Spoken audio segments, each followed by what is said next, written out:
Hello everyone, स्वागत है आप सबका। उम्मीद है आप सब अच्छे होंगे, स्वस्थ होंगे और पढ़ाई कर रहे होंगे। तो आज हम फिर से आपके सामने प्रेजेंट हैं एक नए टॉपिक पर क्वेश्चन लेके। आज हम लोग विद्युत चुंबकीय प्रेरण के ऑब्जेक्टिव क्वेश्चंस करेंगे और उन क्वेश्चंस को करेंगे जिसके बिहार बोर्ड में आने की संभावना सबसे ज़्यादा है। तो चलिए देर नहीं करते हैं, हम लोग शुरू करते हैं। ठीक, ये रहा हमारा पहला क्वेश्चन। हम लोग विद्युत चुंबकीय प्रेरण के एक पार्ट ऑलरेडी कर चुके हैं, जिसको आप हमारे YouTube चैनल पर जाके क्या कर सकते हैं, देख सकते हैं। मैं प्लेलिस्ट बना दूंगा ताकि आप शुरुआत से चलते चलेंगे। तो शुरुआत करते हैं। हमारा पहला क्वेश्चन है कि यदि L एक प्रेरकत्व है, R प्रतिरोध है और C संधारित्र है की धारिता है, तो L बटा R एवं RC की विमा क्या होगी? ये हमारा प्रश्न है। ठीक, हम में आप में से बहुत सारे लोग हैं जो इसका आंसर डायरेक्ट जानते होंगे। ठीक, पर मैं क्या करता हूं कि थोड़ा आपको इससे संबंधित कुछ क्वेश्चंस और भी तो पूछे जा सकते हैं। ठीक, तो उन पर थोड़ा सा बात कर लेता हूं। जैसे अगर L एक प्रेरकत्व है, L एक क्या है, प्रेरकत्व है, तो इसकी अपनी एक बीमा होगी और वो बीमा होती है ML² T पर पावर -2 और A पर पावर -2। ये किसकी बीमा है? प्रेरकत्व की। तो कभी कभी ना हो सकता है कि इतना ना पूछने के सीधा पूछ दे प्रेरकत्व की बीमा क्या होगी। तो याद रखिएगा ML² T पर पावर -2 A पर पावर -2।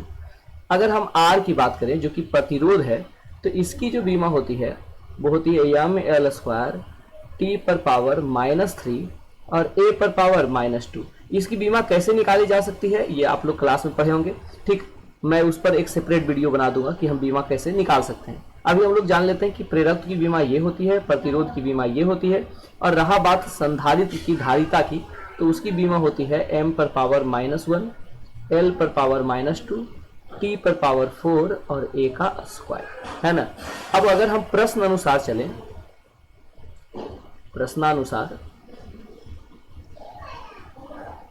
तो बाबू पूछा गया है कि हमें L बटा R की बीमा बताइए। यानी L की बीमा हमें लिखनी है जो कि होता है ML² T पर पावर -2 A पर पावर -2, और R की बीमा जो कि हम ऑलरेडी ऊपर लिखे हुए हैं ML² T पर पावर -3 A पर पावर -2। कुछ चीज़ें कट सकती है। ठीक, जो सेम चीज़ है ऊपर नीचे उसे हम क्या कर लेंगे, काट सकते हैं, है ना। तो जैसे यहाँ M से M क्या हो जाएगा, कट जाएगा, L² से L² कट जाएगा, A पर पावर -2 A पर पावर -2 कट जाएगा। अब देखिए ये जो T पर पावर -3 है वो ऊपर चल जाएगा, हो जाएगा T पर पावर 3, और T पर पावर -2 है जो नीचे आ जाएगा T पर पावर 2। आपको पता है पावर घट जाता है। ठीक, तो ये हो जाएगा T पर पावर 3 -2 1, और 1 लिखने की जरूरत है नहीं, तो T आएगा। यानी कहने का मतलब कि L बाई R की जो बीमा हो जाएगी वो हो जाएगी M पर 0, L पर 0 और T पर 1। ठीक, गुड। उसी तरह से अगर RC की बीमा पूछी, किसकी? RC की, तो R की बीमा हम जानते हैं होता है ML² T पर पावर -3 A पर पावर -2, और C की बीमा होती है M पर पावर -1 L पर पावर -2 T पर पावर 4 और A पर पावर 2। अब देखिए M पर पावर +1 और M पर पावर -1 क्या हो जाएगा बच्चा, बताइए तो? Cancel out. M पर पावर +1 यहाँ पर है और यहाँ पर M पर पावर -1 है, तो कैंसिल हो जाएगा। यानी M पर पावर क्या हो जाएगा, 0 हो जाएगा। L² और L पर पावर -2 कैंसिल हो जाएगा क्योंकि मल्टीप्लाई में, तो 2 - 2 क्या हो जाएगा, 0 हो जाएगा, है ना। तो यहाँ से हो गया L पर पावर 0। अब ये T पर पावर -3 है और यहाँ पर +4 है, तो बाबू 4 - 3 कितना हो जाएगा, 1 हो जाएगा। 1 लिखने की जरूरत है नहीं। ठीक, A पर पावर -2 और A पर पावर 2 ये तो कैंसिल आउट हो गया, खत्म हो गया। तो ये हो गया। यानी जो बीमा L बाई R का होता है वही बीमा RC का होता है, और किसके बराबर होता है, T के बराबर होता है, समय के। तो आप लोग याद रखिएगा डायरेक्ट कि चाहे L बाई R पूछे या RC पूछे, इन दोनों की बीमा किसके बीमा के बराबर होती है, तो समय के बीमा के बराबर होती है, यानी T के, है ना। ये डायरेक्ट आप लोग याद रखिएगा। आप लोग में से बहुत सारे लोग हैं जिनको याद भी होगा। तो हमारा करेक्ट आंसर कौन सा हो गया, ये हो गया M0 L0 T और M0 L0 T। ठीक, मुझे उम्मीद है कि आपको ये समझ में आया होगा। ये क्वेश्चन जरूर याद रखिएगा। आपको इस तरह से पूछ सकता है, L की बीमा पूछ सकता है, R की बीमा पूछ सकता है, या C की बीमा पूछ सकता है। तीनों में से कोई एक पूछ सकता है। L बाई R या RC पूछेगा तो ये तो बहुत आसान है, आप डायरेक्ट बना सकते हैं। चलिए नेक्स्ट क्वेश्चन है हमारा बाबू कि एक सीधा चालक छड़ पूर्व पश्चिम की ओर क्षैतिज स्थिर रखा गया है। पूरब पश्चिम की ओर, तो बाबू ये हो गया हमारा पूरब पश्चिम की ओर, और इसे हम क्षैतिज स्थिर रखें। ठीक, आपको पता है इस तरह से हम लोग बनाते हैं। तो ये हमारा पूरब दिशा होता है, ये पश्चिम, ऊपर उत्तर होता है, नीचे दक्षिण होता है। ठीक, क्षैतिज स्थिर रखा गया है। इसे गिरने के लिए छोड़ दिया जाता है, यानी ये नीचे गिरेगी। क्या गिरेगी? नीचे गिरेगी। ठीक, तो इसके बीच का विभवांतर क्या होगा? तो बाबू विभवांतर, जब हम एक चालक को चुंबकीय क्षेत्र में गति करवाते हैं, जब एक चालक को चुंबकीय क्षेत्र में गति करवाया जाता है, जैसे मान लेते हैं ये है चुंबकीय क्षेत्र, और इसमें जब हम एक चालक को क्या करवाते हैं? गति करवाते हैं, तो चालक के सिरों के बीच विभवांतर उत्पन्न होता है। ठीक, और इस विभवांतर की वैल्यू जो होता है वो होता है BVL। ये विभवांतर जो उत्पन्न होता है वो किसके बराबर होता है? BVL साइन थीटा के। अब जैसी कोई चीज नीचे गिरेगा गुरुत्वीय त्वरण के कारण, तो उसका वेग बढ़ते जाएगा, और वेग बढ़ते जाएगा, इसके कारण विभवांतर भी क्या होते जाएगा? बढ़ते जाएगा। अब बोलोगे सर कि ये तो गिर रहा है तो चुंबकीय क्षेत्र भी होना चाहिए, चुंबकीय क्षेत्र कहाँ से आएगा? तो आपको तो पता है पृथ्वी एक चुंबक की तरह व्यवहार करती है, तो पृथ्वी का अपना चुंबकीय क्षेत्र है, और इसमें जब कोई चीज गिर रही है नीचे की तरफ, तो उसका वेग बढ़ते जा रहा है गुरुत्वीय त्वरण के कारण, वेग बढ़ते जा रहा है, इसलिए विभवांतर भी क्या हो जाएगा? बढ़ता जाएगा। नेक्स्ट क्वेश्चन चलते हैं। ठीक, तो अगला है चुंबकीय फ्लक्स का एसआई मात्रक नहीं है। क्या नहीं पूछ रहा है कि चुंबकीय फ्लक्स का एसआई मात्रक क्या नहीं हो सकता है?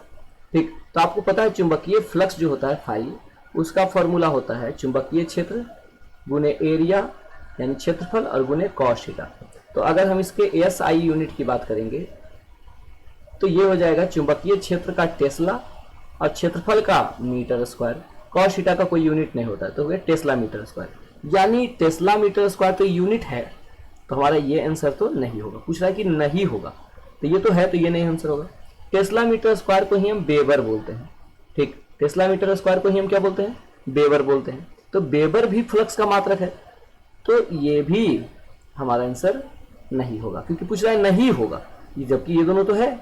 अब हमें देखना है वोल्ट, तो वोल्ट तो विभव का मात्रक है। ठीक, ये फ्लक्स का मात्रक थोड़ी है, तो ये हमारा आंसर हो जाएगा। अब बोलोगे सर ये तो ये है हेनरी एम्पियर। आपको पता है कि जो प्रेरक है उसका एसआई मात्रक होता है हेनरी H, और ये होता है वेबर पर एम्पियर। ठीक, तो हम वेबर को लिख सकते हैं हेनरी इंटू एम्पियर। इस तरह से हेनरी एम्पियर भी क्या है? मात्रक है। तो चुंबकीय फ्लक्स का एसआई मात्रक टेस्ला मीटर स्क्वायर भी है, चुंबकीय फ्लक्स का एसआई मात्रक वेबर भी है, चुंबकीय फ्लक्स का एसआई मात्रक वेबर एम्पियर भी है। कौन नहीं है? वोल्ट नहीं है। तो हमारा करेक्ट आंसर कौन सा हो जाएगा? सी हो जाएगा। नेक्स्ट क्वेश्चन कह रहा है कि ठीक, प्रेरक यल से बहने वाली आई धारा के कारण गतिज ऊर्जा होगी। ठीक, तो बाबू अगर प्रेरक के कारण ऊर्जा पूछा जाए, प्रेरक में ऊर्जा, तो बाबू इसका जो फॉर्मूला होता है वो होता है half into LI square, half into LI square. और अगर संधारित्र से ऊर्जा पूछा जाता है तो होता है हाफ इंटू CV स्क्वायर। तो ये ऊर्जा किससे है? संधारित्र में संचित ऊर्जा है ना। और ये क्या है बाबू? तो प्रेरकत्व में। ठीक, तो याद रखिएगा LI square, half LI square. तो करेक्ट आंसर इज सी। हमारे पास नेक्स्ट क्वेश्चन पूछ रहा है कि L लंबाई का एक चालक B तीव्रता के चुंबकीय क्षेत्र में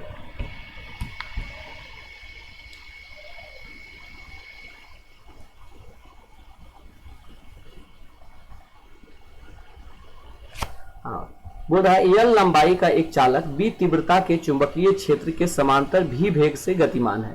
चालक प्रेरित विद्युत वाहक बल होगा। अब देखिए बोल रहा है कि ये चुंबकीय क्षेत्र की दिशा है ना, और हमारा एक चालक है जो इस दिशा के एलोंग गतिमान है भी। क्या कर रहा है? L लंबाई का एक चालक, इसकी लंबाई L है, L लंबाई का एक चालक B तीव्रता के चुंबकीय क्षेत्र के समांतर भी वेग से गतिमान है। तो B और V क्या हो गया? समांतर हो गया, और जैसे समांतर हो गया तो थीटा का मान 0 हो गया। जबकि आपको पता है कि जो विद्युत वाहक बल उत्पन्न होता है, विद्युत वाहक बल, ठीक, जिसे हम E से भी सूचित करते हैं और V से भी, ये होता है BVL। क्या होता है बाबू? BVL sine theta. अब यहाँ पर चूंकि बी और भी के बीच के कोण का डिग्री है 0 डिग्री है, इसलिए हमारा आंसर क्या हो जाएगा 0 हो जाएगा, क्योंकि साइन 0 का मान रखेंगे तो ये 0 हो जाएगा। ठीक, लेकिन अगर लंबवत रहता, ठीक, ये लंबवत, जैसे चुंबकीय क्षेत्र इधर है, लंबाई इधर है और इधर गति करता, ठीक, तो यहाँ पर 90 डिग्री होता और ये बी भी एल के बराबर हो जाता। विद्युत चुंबकीय प्रेरण, विद्युत चुंबकीय प्रेरण की घटना की खोज की गई थी। तो विद्युत चुंबकीय प्रेरण की घटना किनके द्वारा खोजा गया था? तो आपको पता है बच्चा, जल्दी बताइए, विद्युत चुंबकीय प्रेरण की घटना किनके द्वारा खोजा गया? विद्युत चुंबकीय प्रेरण की घटना खोजा गया है फैराडे के द्वारा। किनके द्वारा? फैराडे के द्वारा, है ना। लेंज क्या किए थे? चुंबक, जो कुंडली में प्रेरित विद्युत धारा होगा उसकी दिशा किधर होगा ये बताए थे, है ना। लेकिन विद्युत चुंबकीय प्रेरण यानी कि चुंबकीय प्रभाव से विद्युत धारा उत्पन्न कर सकते हैं, इसकी खोज कौन किए थे? फैराडे किए थे। अब यहां पर क्वेश्चन है कि एक फैराडे बराबर होता है।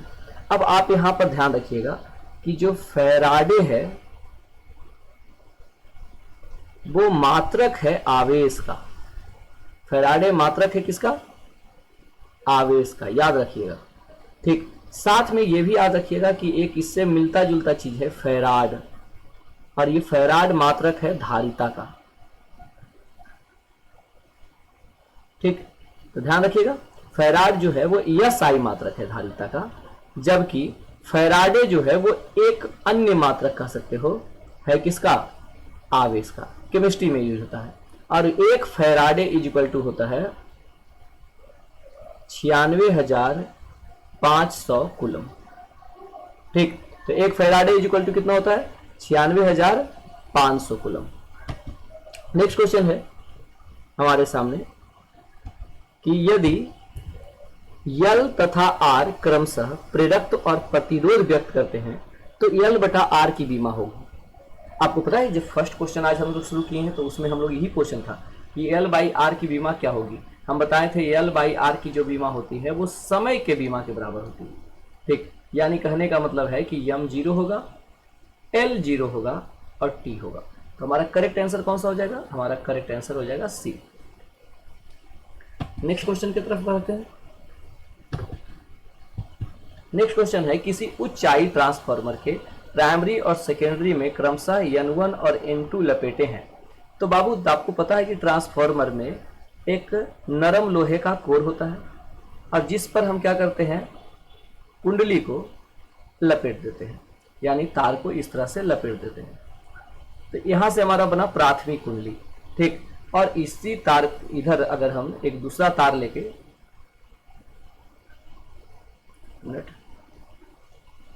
हाँ, अगर हम ये लेके इस साइड हम लपेट दिए हैं तो ये हमारा बन गया द्वितीय कुंडली।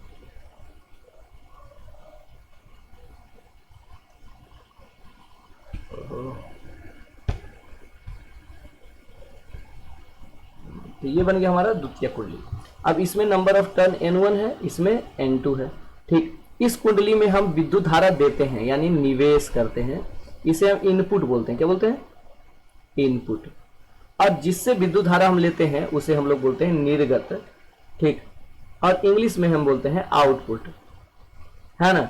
तो बाबू इधर से जो इनपुट देते हैं इधर से हम आउटपुट लेते हैं। अगर हमको स्टेप अप ट्रांसफार्मर चाहिए, ऊंचाई ट्रांसफार्मर, तो हमें क्या करना होगा कि निर्गत विभव ज्यादा चाहिए, और निर्गत विभव ज्यादा चाहने के लिए हमें N2 की संख्या क्या होनी चाहिए? ज्यादा होनी चाहिए। तो N2 क्या होना चाहिए? बड़ा होना चाहिए N1 से, है ना। तो ये कब होगा? जब हमारा ट्रांसफार्मर कौन सा हो? ऊंचाई ट्रांसफार्मर, ऊंचाई, है ना, जो बढ़ाता है वोल्टेज को। लेकिन अगर वोल्टेज घटाने वाला हो तो हमारा निर्गत कुंडली में संख्या क्या होनी चाहिए? कम होनी चाहिए फेरों की। ठीक, अगला क्वेश्चन हमारा, एक परिनालिका की लंबाई L तथा अनुप्रस्थ काट का क्षेत्रफल A है। N फेरों के लिए परिनालिका का स्व प्रेरकत्व होगा। ठीक, क्या पूछा है बाबू? स्व प्रेरकत्व, है ना। अब पढ़े हो कि बच्चा अगर हमारे पास एक कुंडली है और कुंडली में अगर हम धारा दें तो ये कुंडली क्या हो जाएगी? ये अगर हम धारा दें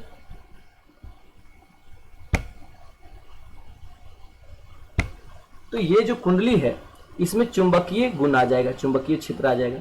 चुंबकीय क्षेत्र आ जाएगा तो इसमें चुंबकीय क्षेत्र रेखाएं बनेगी, है ना। अब बाबू क्या है कि ये चुंबकीय क्षेत्र रेखाओं की संख्या बढ़ेगा अगर धारा का मान बढ़ेगा, चुंबकीय क्षेत्र रेखाओं की संख्या घटेगा अगर धारा का मान घटेगा।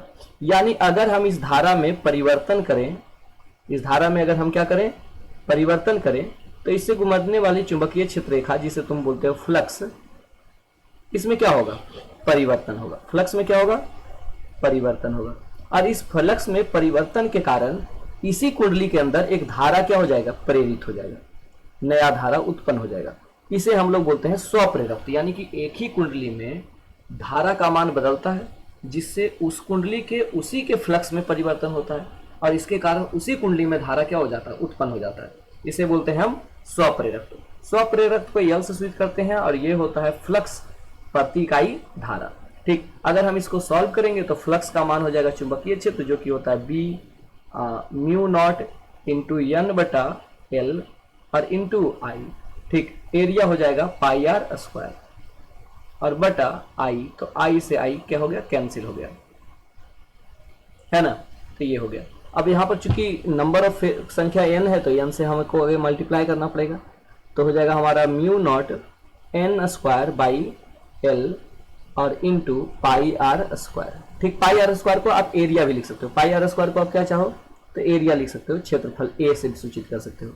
तो हम इसको ऐसे भी लिख सकते हैं कि जो स्वप्रेरक एल होगा वो हो जाएगा म्यू नॉट एन स्क्वायर बटा एल इंटू ए, जहां पर ये एल जो है वो लंबाई को बताता है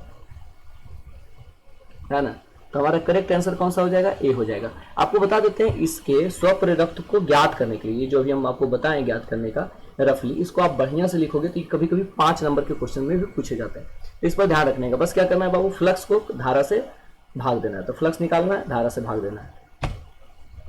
अब कह रहा है एक कुंडली से बद्ध यानी एक कुंडली से जुड़ी हुई लिंक चुंबकीय फ्लक्स 0.1 व 0.1 एवं 1 वेबर से इतना वेबर कर दिया जाता है 0.1 सेकेंड में, सॉरी चुंबकीय फ्लक्स 0.1 सेकेंड में, ये हुआ हटा दीजिए, 1 सेकेंड में 1 वेबर से 0.1 वेबर कर दिया जाता है तो कुंडली में प्रेरित विद्युत वाहक बल कितना होगा।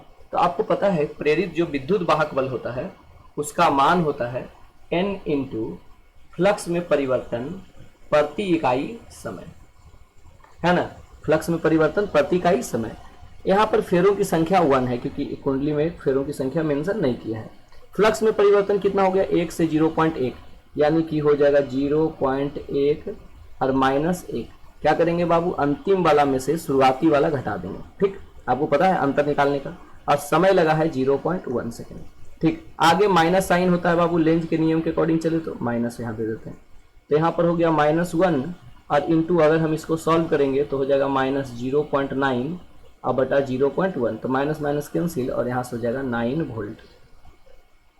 तो हमारा करेक्ट आंसर कौन सा हो गया, सी हो गया। अगला क्वेश्चन है कि यदि डीए क्षेत्र पर डाला गया लंब चुंबकीय क्षेत्र बी के साथ थीटा कोण बनाता है तो डीए क्षेत्र पर चुंबकीय फ्लक्स होगा। तो आपके पास बता रहा है कि हमारे पास एक तल है ना, जिसका क्षेत्रफल डीए है ना, और ये चुंबकीय इसका जो लंब है, इस पर डाला गया लंब जो चुंबकीय क्षेत्र की दिशा बताता है, ये क्या है कि जो आपका,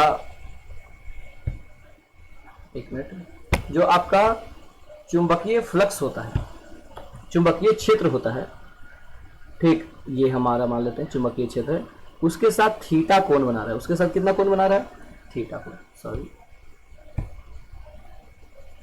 उसके साथ कौन सा कोण बना रहा है, कितना कोण बना रहा है, थीटा कोण बना रहा है। तो बोले फ्लक्स का मान कितना होगा।